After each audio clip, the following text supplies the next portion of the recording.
King Kong. This is the 2005 version, which was directed by Peter Jackson, who was just riding off the success of Return of the King. I still remember watching this movie, and I watched it from a different perspective. Now I decided to watch it from a critical perspective. And as Kong Skull Island is about to release this week, I thought, let's take a quick look at the previous King Kong movie and how that movie turned out. The plot of this movie is simple. These people are going over to Skull Island, and Anne is a new actress who has just been hired in by Carl Denham. They get to Skull Island, and the natives are there ready to ferociously attack them, and they start killing off members of the crew. Once the other members intervene, they back off. However, they capture Anne, and she's being offered up as sacrifice to Kong. So the other crew members of the ship are basically given 24 hours to find her in this entire island, where she's being taken by Kong. And in those 24 hours, he starts to really like her, and they have a relationship which starts to blossom, and now we have our movie. King Kong was released to immense critical acclaim. It made several top 10 movie lists. It even won 3 Academy Awards and was nominated for several other awards at prestigious award circles. Commercially, it made about $560 million,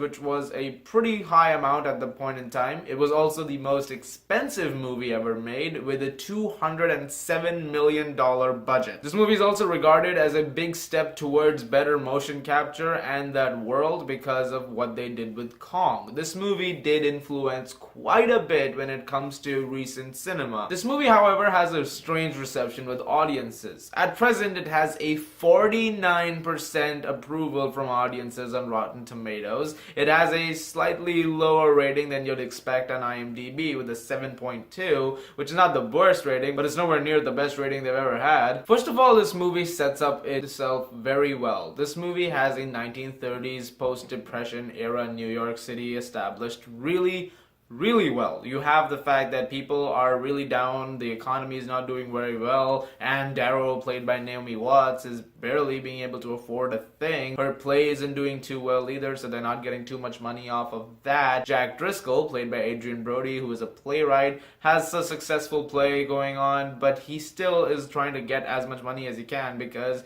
he's also living through a really bad time. Carl Denham is an aspiring director, and he's really trying to do all he can to impress the producers he's working for and his backers. However, they're not very happy with the fact that he has now a big goofy idea about going to some uncharted island and making some movie. All these characters are shown as down characters, and that's something I really like about this movie, is that it gives every character a motivation, a drive to do something that they will eventually accomplish because of what they do in Skull Island. While this entire movie is being set up, there's no character who I found was not having a purpose. Everybody had a role to play in the story. Even the kid Jimmy, played by Jamie Bell, has a purpose. He really wants to be something else aside from just being on the ship all the time and impress his father figure, who is Mr. Hayes. He really wants to do something too. Everybody in the movie had a purpose, and everybody had a motive for doing what they were doing. And the characters are written very well. In fact, the first half of this movie is mostly setting up these characters. We don't see Kong for at least an hour and 20 minutes of this movie, which leads into one thing that audiences did not really like about this movie. We don't really get that much Kong at times. In this movie, we have a long period of time before we even see him, and we really don't see the full extent of Kong until much later in the movie. I don't mind the fact that we don't get to see too much of Kong in the beginning, because in the end, this is a monster movie, but you don't want to overdo the monster aspect of it. But however, whenever Kong does appear, they make sure they deliver on all fronts. The motion capture work on Kong is amazing. He just roars and grunts, and that's it. However, what they did with this character is interesting because they've even added the whole side of him having expressions. And through his expressions, you see all kinds of stuff conveyed. So in moments where something bad is happening and he looks towards Anne, especially as the ending when he's on the Empire State Building, it is a technical feat. It looks fantastic. There is so much love that went into creating this character, and Andy Serkis gives honestly an Oscar-worthy turn over here in this performance. His last few minutes in this movie are award worthy. Another thing about this movie that I think is interesting upon looking at it from a critical standpoint is the Heart of Darkness parallels. You can also associate Carl Denham's Orson Welles character to be like Marlowe, because you have Marlowe on the steamer in the book, and there are times when the steamer can turn back and it doesn't have to keep going towards the destination where Kurtz is, because they can always turn back. However, he keeps saying that we're so close, we have to keep going, we have to keep going. In the movie, the captain of the ship, he keeps saying, we gotta turn back, there's this and that, there's nothing out there. And Carl's like, oh, you got nothing to lose, just keep going. There's also the fact that Jimmy's reading Heart of Darkness on the ship, and at one point in time, it's even quoted in a scene when they enter the island and they see the natives around, and they're talking about how the monster is free on the island and it's an unshackled monster. Also, when they get to Skull Island, the production design is immaculate. It looks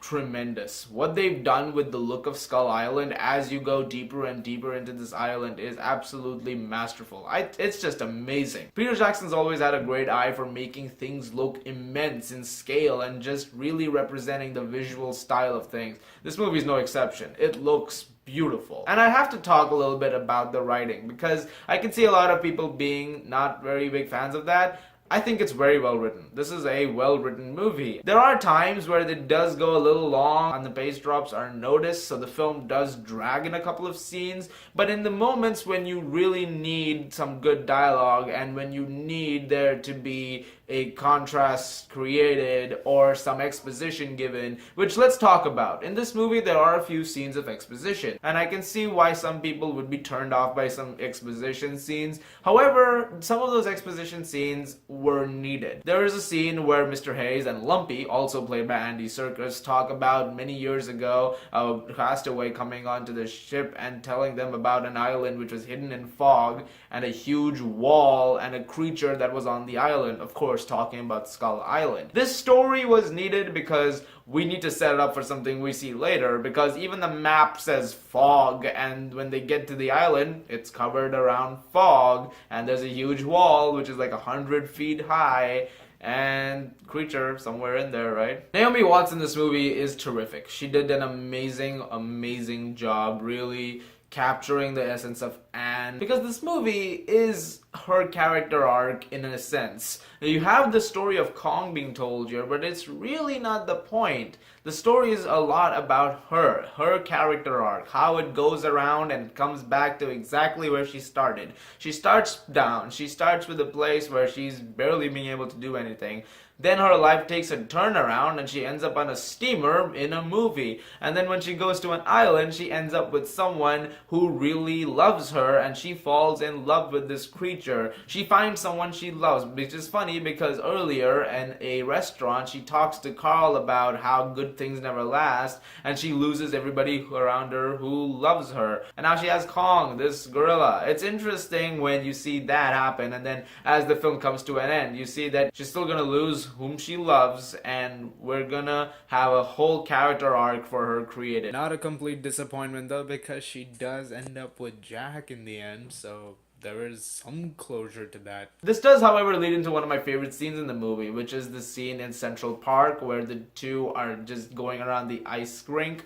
I think that is such a beautiful scene. And the score. James Newton Howard composed the score for this movie, and it was supposed to originally be composed by Howard Shore, who is the usual regular for Peter Jackson. However, at the last minute, Howard Shore said, I'm not doing this, and walked right out, and with 7 weeks to go, James Newton Howard comes in. And for what time he had, he's composed an amazing score. In fact, one of the better scores I've heard in a long time. And of course, the Empire State Building sequence, all visual storytelling. There's barely any dialogue in the final act of this movie. In fact, one of the last words of the movie is just Naomi Watts saying beautiful as she looks at the sunrise, which Kong is looking at, which is similar to the scene on Skull Island where they're sitting and looking at the sunset happening after the dinosaur scene, which let's talk about that too. What a well done motion capture CGI blending moment of filmmaking. Amazing. amazing stuff all across the board. This movie honestly succeeds in a lot of aspects. Peter Jackson directs the hell out of it. And once we get to the ending where Kong inevitably dies, it's beautifully done. This movie does a brilliant job of showing the ignorance of man and showing how we're all monsters ourselves when we're trying to take down a monster here, but we're not grasping the fact that we in turn are becoming exactly what we want to destroy, one way or another, and why we should embrace everything for what it is. There is beauty in everything, and that is exactly the message of this movie in many ways, is that we're becoming what we don't want to become. Guys, in the end, King Kong was a great film. I really love this movie to this day. And I'm gonna say something that I know is gonna be controversial, but I think King Kong is a masterpiece. And I'm gonna give King Kong a 10 out of 10.